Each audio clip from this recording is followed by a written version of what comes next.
Welcome back to the workshop for this part 11 of the dive filer, in which I continue with the ram slide and ram machining. Well, the ram slide's just about done apart from the mounting holes. The material for the ram I've mounted in the vise after much deliberation, checking of drawings, rechecking, checking again, and rechecking the checking. I had to take slightly under 1mm off the dimension to get the, what I hope will approximate to the correct size for the ram.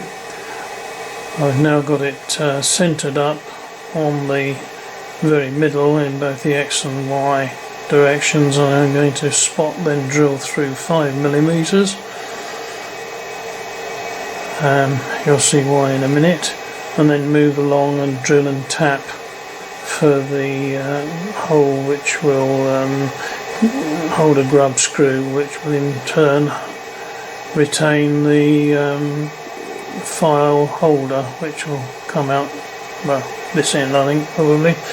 Doesn't matter because it's symmetrical either way. So I'll press on with that, and then we'll come back later and see how I've got on. This is my plan for holding the workpiece steady whilst I do several milling operations on it. You may well recognise the piece of acrylic which I used the other way up for milling the ram lever, and this is going to be the top, as it were, of the ram. So I've drilled that hole, I've repositioned the 5mm dowel on there, that holds that. I then propose to drill several more holes, one approximately there and another one in a similar position at this end to hold two 5mm dowels again to help stop rotating, the workpiece rotating, and then I'm going to drill and tap some more holes in order to put these toe clamps on at either end, and that will hopefully completely hold the workpiece steady whilst I carve out the dovetails.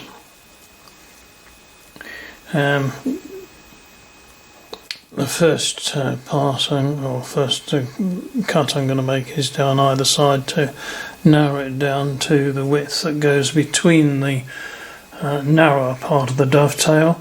I shall then take it out, flip it over, put the dovetail cutter in, and then cut the dovetails themselves. From time to time I'm going to have to take it out of the fixture and try it in the ram slide itself, otherwise I could end up with a very sloppy sliding ram. So I'll carry on drilling these holes, and when the jig's complete I'll bring you back and you can have a look and pass a comment on it if you want. Not that I'll take any notice.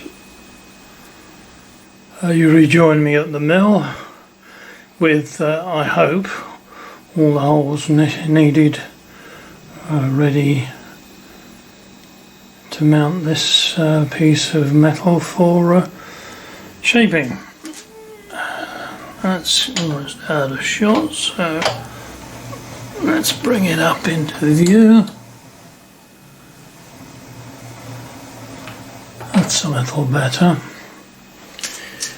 So as you can see, I've got the central hole, two dowels at either end to help stop it turning. Foolishly I tried to drill this one with the workpiece in place because I thought I was being clever, and I managed to snap like a carrot my best carbide spotting drill. Still, there we go. That's most things happen at sea. I already had this tapped hole drilled untapped for the retaining grub screw, so I've drilled a 3mm clearance hole in there to add some additional alignment. And then, as I said before, I got toe clamps. I'll put this one roughly in place so you can see what I intend to do. That goes in there. That will go very close to the end, and there'll be another one here. I don't know whether that came in shot. But there we go. I'll put it on anyway.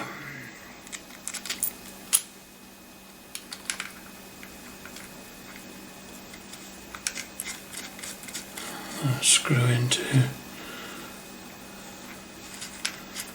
those centrally placed and tapped holes, and I'm hoping that will hold it down rigidly. I will go along the edge with a dial just to make sure that I've got it lined up straight before I actually start doing any milling itself. So there we are. That's the setup, and it's getting near tea time, so I think I'll probably stop for today and come back again tomorrow and carry on. So I'll see you in the next shot. A brief intermission because I forgot to check the alignment of the workpiece, which I've now done. I've used the DTI inner clamp to the collet, and I've now got it as close to zero as I can get it. Here we go. I just traverse across, and there's very little in the way of movement of the needle, as you can see.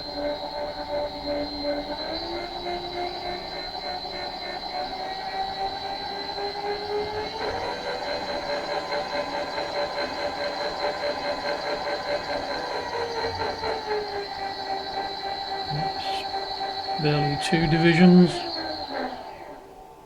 That's close enough for me. I should have cut in a shot of me checking the workpiece is parallel to the vice jaws, which I forgot to do after I took the first cut on this side. So good job I did that, because it wasn't quite straight. However, after I took the first or the second cut on this side, the DRO x-axis decided to fail, so I've had to go down using the quill, not the quill, the hand wheel graduations on the Z-axis. For some unknown reason I've ended up with 3.5mm down this side and what should be 3mm, the proper dimension, on this side. However, it's not going to be material to the finished article, fortunately, but damned annoying all the same. So that's another job to add to the list, try and sort out the Z-axis. I think it's probably muck on the glass, but we'll just have to see. Anyway, I'll take this out of the fixture, deburr it, and then I'll have to flip it over and start cutting the dovetail. I'm going to try and get a close-up of the ram now. I've taken it off the jig, as I said.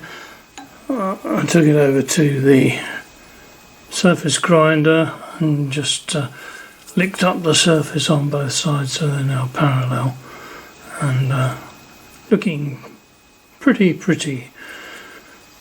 And I'll stick it back in the jig, and I think tomorrow now I will start cutting the dovetail. So that's something to look forward to. Fresh session then. Dovetail cutter in the collet. The workpiece, I've checked the alignment on the front face there and clamped it down, I hope securely enough. I've dropped the dovetail cutter onto the top face and then moved it out, dropped it down 7mm, the required distance. Still not got the Z-axis on the DRO working. I could have used the spindle, I suppose, but there we go. It's done now. Now I'm going to take a run along this way and stop just before I get to the edge. Swap over, rinse and repeat on the other side. Right. Well, I'll run you along once and then I'll cut to the chase at the end.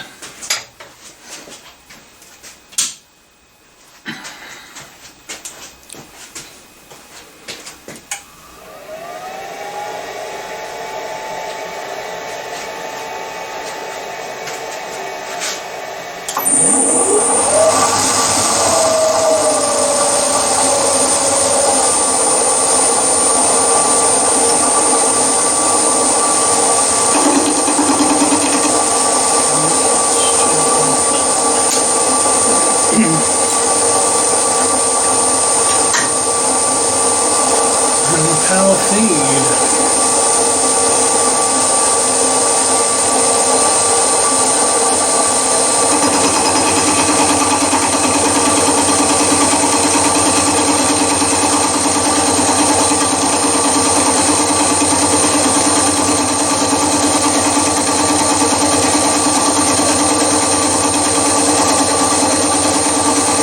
Take it gently to start with and see how it holds up.